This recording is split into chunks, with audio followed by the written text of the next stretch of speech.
他们这里办理了500兆宽带，但 WiFi 总是卡得很，就连电脑插上网线，网页也打开得很慢。让我过来看看什么情况。有意思的是，我过来看见了少见的东西，这种是网络 IP 电话。这种电话不同的是，它是插网线通过网络打出去的，所以网络不好的时候，电话通话都很卡。他这边给我提供了一段通话卡顿的录音。手机打头打到不，这个5天内修好任务就许他是服务特价5星的麻烦您给我们点个5星好。这样吧，我听不清，好听我给你了哦。听完录音确实挺卡的，那我先看看它的路由器到底什么情况吧。这是一个典型的家庭路由，上面插满线了不说，这里还连接了一个交换机，这交换机上也插了许多网线。那我先测试一下它们光猫网速如何吧，毕竟这里是所有的网络源头，有些光猫接上电脑需要拨号才能上网。我这里演示一下我电脑的拨号过程。用户名就是你的宽带，一般这些信息都会写在你光猫上。拨号成功后，我这边来测一下网速是多少吧。经过测速，确实有500兆宽带，那没理由啊，500兆的宽带就几台电脑用，按理说不应该卡啊。我把宽带插回路由器，我们再测试一下，看看网络发生了什么变化。没想到我测试的时候，连1兆都不够，吓得我赶紧检查了下线路，我也没插错线啊。我再次测速的时候，发现这会好多了，但是只有63兆，没理由啊，刚才还有500兆呢。我马上看一下这路由器的端口速率是多少，原来这个路由器只支持100兆宽带，真的是浪费了这500兆宽带。但奇怪的是，按理说应该能跑到100兆啊，为什么测速只剩下63兆了？这个时候我就要搞清楚路由器上面的网线是干嘛的了，没准这些网线是拖慢网速的罪魁祸首呢。这条线是连接光猫的，是没问题的。第2条线是把网络分到交换机上的，暂时也是没问题的。第3条线我刚才拔了，接我电脑上的，我顺着刚才拔的网线，发现它是接在这个 IP 电话上的，这也没有什么问题。到第4条线的时候，我就不淡定了，我顺着网线发现它居然是接到监控录像机上的。我想我知道为什么路由器连100兆都跑不到的原因了。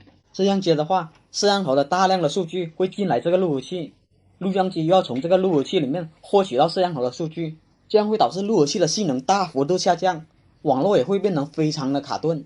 到这里我就知道他们500兆的宽带卡的2个原因了，一是500兆的宽带进来了这路由器就变成了100兆，第二是监控在接在路由器上，导致路由器处理不过来，就连100兆都跑不到了。路由器上的第5条线，我顺着它的线路走向，是通到这个摄像头的。我拔了下线，再回去看了下，5号灯果然灭了。这样路由器上面的全部线路我就捋清楚了，然后就要捋清楚这交换机上面的线了，看看还有没有什么意外的收获。交换机上面的1号和8号灯是不亮的，1号口是没有插任何网线的，至于8号口的网线是没有接任何设备的，剩下的线不是接摄像头就接其他设备上的。这个过程我就跳过了，我搞清楚线路后就开始给它优化吧。我首先拔了录像机的线，把它接在交换机上，然后再拔了摄像头的线，也接在交换机上，这样路由器就不负责监控的数据转发了，直接把工作量丢给交换机处理。然后再把这 IP 电话的线给拔了，看看它是接交换机的几号口，结果5号口的灯灭了，那我们就直接把它接路由器上，这样的话打电话会通畅很多。好了，我这次再用电脑接上去测下网速如何吧。怎么样？我就这么换了下线的位置，从刚才的 7.79 MB 变成了现在的 11.1 MB， 是不是很神奇？不过我建议他更换更好的路由器，不然这500兆的宽带就真的浪费了。下一期是5星级酒店的网络维修案例，这一期是维修某个小区的监控。值得一提的是，这期维修监控有一定的危险性，维修期间我需要进入电梯井里面作业，这个需要专业的人员配合才行，不然很容易出现意外的。反正我爬出电梯井的时候，我的衣服变成了这样，至于我人怎么样了，大伙自己脑补啊，反正还活着。先说说我的维修思路吧，我首先来到他们的监控室，统计他们的监控到底坏了几个。过来一看到这个 HK 画面的时候，我就知道之前肯定有人过来维修过，不但没有维修好，还把丢失的通道给删了，这无疑给我增大了难度，因为这样我就无法通过回放的方式来确定监控的数量和位置了。我这边只能进入通道碰碰运气，看能不能收到被删除的监控，运气挺好的，就这样收到了一个。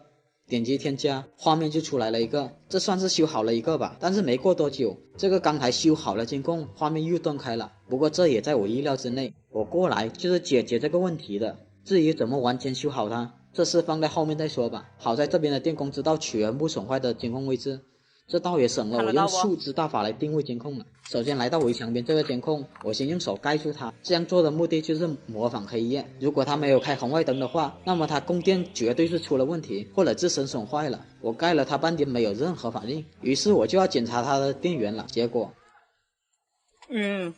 原来它电源被人家倒过来了，雨水直接进去把整个电源给烧了，只能说给它更换一个全新的电源了。这样就修好了一个。接下来到地下停车场了，这个镜头问题是经常画面时有时无的。我过来第一眼看到它的时候，它的红外灯是开启的，那么初步排除了它的供电应该是正常的。既然它供电正常，那就要查它的线路了。我拆开检查它的水龙头，发现它水龙头打的也没问题，但是通过肉眼是看不出来什么的，也可能网线中间断了芯也说不定。我只能用测线仪来对线，对线的时候出乎意料的是1到8芯都是正常的，这样就排除了水龙头问题、网线问题。但是插上交换机的时候，数据灯总是闪着闪着就灭了。当时我以为是交换机的口出了问题，我用3号口和它的位置对换了一下，结果还是会闪着闪着就灭了，那么也排除了交换机的口问题。当时我还看了一下，这个交换机是千兆的，如果是交换机出现问题的话，那么其他的监控不可能平安无事的，所以交换机的问题也被排除了。这时候我只能更换水龙头试一试了，因为有些水龙头不太好，也会导致这种情况发生。结果更换了水龙头后，发现还是一样的症状，那么这个时候我就要怀疑它电源或者是摄像头问题了。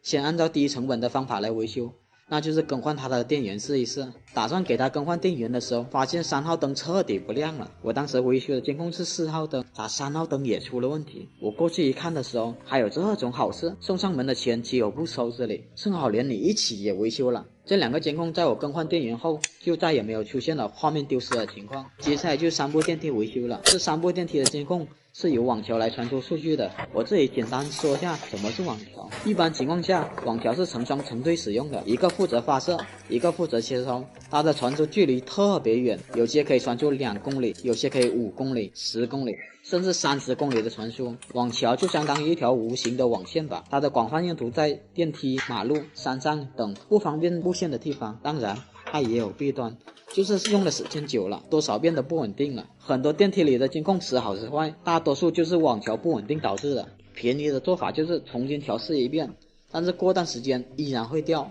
好在这边不差钱，打算让我更换全新的网桥，先稳定几年。至于更换网桥阶段，你没有经验，最好是不要擅自更换，其中还是具有一定的危险性的，所以这个过程我就跳过了。就这样，全部损坏的监控就被我给修好了。如果这期维修监控对你有帮助的话，记得点赞加关注。